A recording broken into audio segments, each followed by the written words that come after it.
What is going on, my fellow weaves? Chrono here, and welcome back to the channel. So today's gonna be a bit of a different video. I realize I don't think I've made one of these videos in a very long time, actually, since NGS came out. It's also going to be kind of like a day in the life of like just logging into PSO2. Essentially, how I knock out my dailies, how I look at what's going on around the game, what I should pay attention to, how to get through a bunch of stuff, and just more so giving players who aren't as used to like a daily routine what my daily routine actually is and why I do what I do. Now, quick disclaimer, I know you guys are probably seeing on screen right now that I'm not my usual model. Well, unfortunately, it looks like PSO2 and the software I use for my model along with OBS all mixed together just have some sort of adverse effect on my computer right now, where it just causes my graphics card to straight up crash. This doesn't happen with any other game, actually. Funny enough, I can play pretty much everything else and it's perfectly fine. Even more stressful games, so I don't think my graphics card's actually hitting a point where there's an issue there. I think there's some sort of compatibility problem that I have to work out. So at least for the foreseeable future, at least for PSO2 videos, you're going to be seeing Chibi Chrono, and he is going to be the one that'll be with you guys until a little bit later. Part of the daily life is people making noise while I'm in the middle of making videos. Okay, hopefully that stopped now.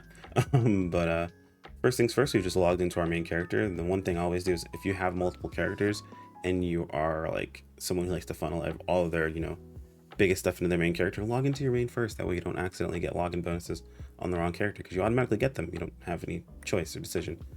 Today it was just Star Gem, so it's not a big deal.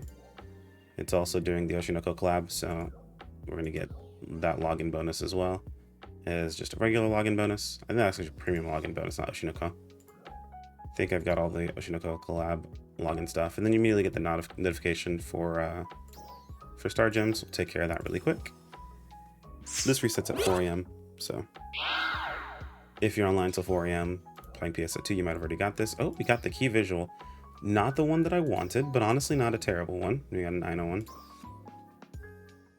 I'm actually surprised this one looks so much better than the one that we got for completing Fall Solace, but that's just kind of gonna happen. We're gonna get better and better looking key visuals overall. Also, that one costs Star Gems, so currency. So we're logging in. Let's take a look and see what today's zone is. We'll look at daily quests. Looks like the zone is going to be Redum, which makes life easy for me. Since most of the food that I have is Redum food, we always go to Redum to eat.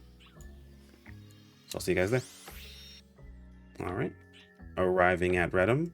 First thing before even doing any dailies, and I'll show you guys this really quick. Normally I just do this since I know exactly what commands and what loadouts I have, is I always do my dailies as the class I'm currently leveling. That's how I keep all my classes leveled up really, really high. Let's see here. So everything's 75 except for Hunter, so Hunter's the last thing we need to work on. So if we go to my loadouts, we know whatever I'm leveling right now is Hunter Bouncer. So it is slot 10, and we'll be good to go from there. So from here, I can just select the actual loadout, but fun fact, if you set up loadouts, you don't have to go over there to select them as long as you're in town. Just pull this over here. Type in /ms my set 10, so that's slot 10. And you used whatever I'm leveling. So if we go over to my class, you can see I am now, well, it's funny, it says Bouncer Slayer still because I was in the menu here. We can see that it's actually Hunter Bouncer. Interesting little bug, never noticed that beforehand until actually just now. We'll go ahead and switch our vital gauge too, since we got the new one. We'll rock whatever the new one is. Where is it? It's this one here. And there we go. So we're now our level 71 Hunter. Let's grab some food real quick. We'll just take the regular stuff. That gives us a bit of experience. And we're just basically funneling all of our daily experience into Hunter. Over a couple of days, usually about a week or so, it'll hit 75 pretty easily. The only thing we need to check and see is what's the actual foraging thing, and it's going to be vegetables. That's pretty easy. It's always a region mag. We always know we got to do seal clears. Combat sector, again, another thing we do pretty easily, so nothing to worry about there. And then limited time quest we're going to do, so that's pretty normal. And then of course the seasonal enemy suppression. So let's go ahead and take a look at a few things. First off, let's go for vegetables. Always mark vegetables, so we know crisp veggies are here and crisp streams are over here. So we do need to go feed the region mag, so we're gonna do that first. Now, I would recommend, let's say, for example, your food, the food that you have is in Redum. Like for me, my food's in Redum, that I have the most of. Let's say yours is in a different zone than Redum. Let's say you're Kavaris, right? We'll teleport to Kavaris, eat, and then teleport to that region to do the region mag and everything else. Just because it's going to save you on resources overall. That way you're not scrounging. You don't have to eat in that zone to get the buff and get the bonuses. There we go. All right, so that's been fed. We know that we can get vegetables over here. Just set the quest really fast. Usually do this pretty easily here, but this area is kind of weird. There we go. And then we're just gonna run over and grab our vegetables. Now, one thing I do tend to do a lot is if I notice there's a resource that I'm going to go buy that I know I can use, I just go ahead and grab it. One thing you always want is crisp of pretty much everything. Crisp meat, crisp vegetables, crisp fruit. What's the last thing? Crisp seafood. So you want to make sure you're grabbing crisp of everything. This isn't crisp. I can tell by just looking at it. But I need to grab veggies anyway, and I'm a little lazy right now. But basically you want to tailor your daily gathering experience to gathering crisp stuff. So that's why my map is marked with where that stuff is. I've gone off the beaten path a little bit, and it's not going to give me the thing I'm looking for. So I'm going to move over to where I know I can get crisp vegetables. It's a little bit out of the way, but honestly, it keeps me topped off for having a decent amount of food, at least until they put a different system in the game that's going to give us even more food. Here we're on the other side, and now you can see mushrooms, crisp shroom. Just need to grab one more, which there should be some up here. Like I said, I don't have to really specifically go for this, but grabbing these keeps me from having to get them later when I do need more crisp food. So 2 birds, 1 stone. That takes care of that. Other than that, next thing we're gonna do is we want to knock out our zone farm. So we head over to Makeed lower level to get that taken care of, because we know that of the zones we still need to farm out the titles on, Makeed lower level is the only place in Redum that we need to take care of this. So if you're someone who watched my previous video where I talked about my SG farm is part of my dailies and stuff like that, this is one of those things that I do. I know I need to get more kills in Makeed, even though it's not my favorite zone to be in. It's just a daily thing. So get it knocked out, it's only 50 kills, and then move on with the rest of my dailies. All right, so we did have a small deviation. Had to go show my face at a fashion show on ship 3 that Skulls was a part of, so I was kind of curious. Went ahead and took a small deviation, check that out. But we're back here in Makeed. We haven't done anything just yet, as you guys can see. Let's pull up our task. And yep, random combat sector. So we could stay here, this is fine, right? But we can also just take a look really quick at the different rooms. There are none. This is going to be very common for Makeed. Usually people don't come to Makeed very often. But we're just going to go ahead and knock out 50 enemies really quick and see what our next task is going to be. Almost forgot to mention, actually, since we are going through this and we're taking care of our leveling. If you're not leveling a class, it's not as big of a deal, right? If you're just playing a regular class, maybe you have everything 75 already. It doesn't really matter as much. But while we're going through here and killing these enemies, so there's a possibility of a PSE burst. What we're going to do is we're going to pop a few buffs. We're going to use our low buffs. We don't really need anything crazy. EXP is nice. Pop some Meseta earned. We have rare drop boost. We'll use a 10% and we'll pop a 10% try boost. It is a lot of buffs to pop. Realistically, we don't need all of them. But a lot of these lower buffs we don't really use in the first place anyway. Leveling is super simple. We don't need to save experience boosts. Quite literally your first class is almost max by the time you finish the story. Whatever new level cap comes out. So it's not like it's really that big of a deal. Maybe if you're min-maxing your experience a little bit closer, that's totally fine. But I've never had any issues. And as you can see, I'm almost level 75 everything without really going out of my way to level anything. And with that, we've killed 50 enemies. So you could opt to stay here. We've already pushed a little bit into PSC, and we're close to a PSC burst. Well, not anymore. It's gone down to 2 now. But you could opt to stay here and just kind of chill till you get the PSC burst. We're not near the PSC burst, so we're just going to go ahead and leave. Take a look at the next thing to do on our list. And we've got Lucille Exploration as well as LTQ. So these are pretty easy to do. Let's just go ahead and teleport to town. And let's go ahead and get that process started. All right, here we are back in town. We are pretty much more or less done with anything we're going to do as far as giving experience to this class. I'm not going to recommend you take a class that you're leveling through Lucille Exploration or through LTQ. You absolutely can. I personally just don't, because a lot of times you run into players who aren't super geared or who aren't like, they really don't know what they're doing or what's going on. So for me, it's personally not worth it. I'd rather just take something that I know is going to be strong to the push forward or carry, or just make my life easier going through those pieces of content. So we're just gonna hit slash my set. Right now we're using my set 5 because of the event weapon. We're going Bouncer Slayer. This event weapon is insanely powerful. It works in LTQ as well as LCE. So we're gonna take care of both of those next. And yeah, I guess I'll be back once we have finished both of those runs. You guys have seen plenty of those runs on the channel. Nothing really interesting about them, just get them done. And yeah, we'll go from there. All right, we just got out of our Lucille exploration for the day. It wasn't too bad.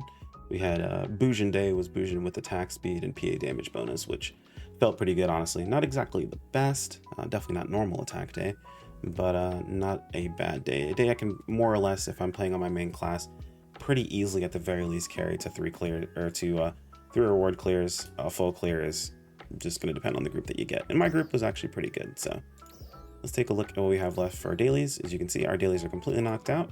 The last thing we have on our list to do is 2 very important things that I personally have. I mentioned from my, if I could, dude, I don't know what it is. Since NGS, I've just never been as good at the actual menus. But something I mentioned in my video where I talk about star gems is just liking lookbooks. So we'll take care of liking our top 5 on our list. Now, like I mentioned beforehand, you can make an individual group for this that pushes them all into the same spot. Makes life easy for you, but liking 5 guarantees you, if you're premium, 10 star gems, if you're free to play 5. And that's every single day. So I think that's my 5, right? But we'll like Nova's anyway, because fellow creator, Nova's a good boy. All right, cool. So our 5 has been taken care of. You would think, oh, we're done for the day. Not quite. 2 more things to do. First and foremost, let's go ahead and grab our treasure shop stuff. Now, this is kind of like an up to you sort of thing. How much you go through this dude, I've been so lucky on the augmentations, like it's draining my SG at this point. For a long time I wasn't getting lucky at all on these, but I'm getting really lucky on these. So it's up to you if you want to do this. Now, this is for me personally, since this also goes towards my gearing later. I do max refreshes on the SG shop. This allows me to get things like augment protects or 20% boosts RNG. It works out mostly in my benefit. I'm just now, like I said, I had a really, really lucky streak of like 3 days in a row. So I dropped so much SG. I've actually dropped below 1,000 since for the first time in a very, very long time. That's not a huge deal. We'll keep with our usual SG grabbing ways. Oh man, say chat's a little wild right now.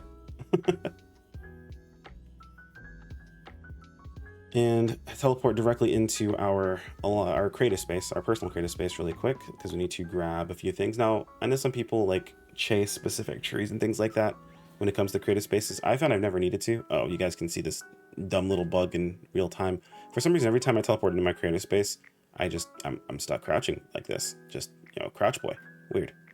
But we grab archery, and then I just teleport to each creative space on the featured list and check and see if there's a tree up front. If there is, grab it. Awesome. If not, we move on to the next one. Like this one here. Open up. All right, we'll give it a few more seconds. Open up, and the tree's right there. So that's totally fine. We can work with that. Okay, that's unnecessary.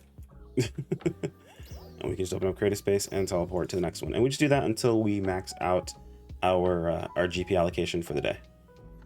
Now, it is worth mentioning, because I don't want to totally write it off. If you're someone who has longer load times, like let's say you're playing on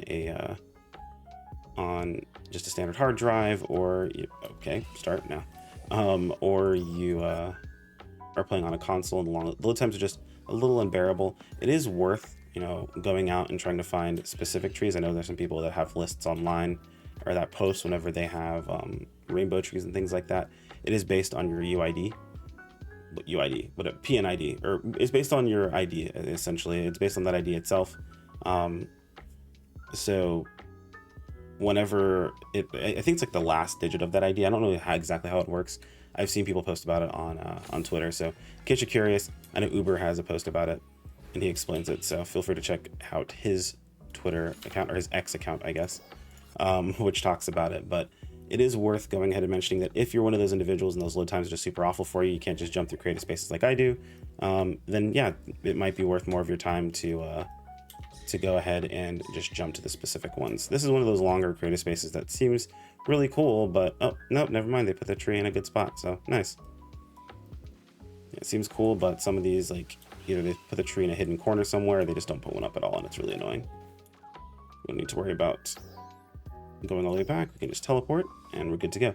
Ooh, I like this creative space. I'm actually going to leave this in the video because this one pops up a lot for me. But the Pioneer 1 creative space. Oh, they actually added the tree into here. Oh, and we're at max. This actually works out perfect. So we hit max for the day. They didn't have the tree in here beforehand, unless this is a different one. Is this the one I think it is? Yeah. Oh, this is a different one. Oh, this one looks sick. But we're not back to our creative space. Oh, see, no crouch bug. Sometimes it happens, sometimes it doesn't. And that is pretty much everything that we do on a daily. We covered our lookbook likes. We covered all of our dailies. We covered all of our, our GP, which funny enough, this actually does cap at 100K. I got to 100K and realized it capped, so. And it doesn't actually let you overcap. It stops you from getting any more until you go down. So that's always a nice little feature they add in. I'm assuming if you get from like doing some sort of daily or whatever, you just kind of lose out on that, but I digress. Nothing too crazy there, but that's pretty much all of my dailies. If you guys have any questions, feel free to toss in the comments below. I'm curious to find out what your daily routines are, and if you like include mineral gathering or resource gathering, anything along those lines. Either way, take care. Peace out.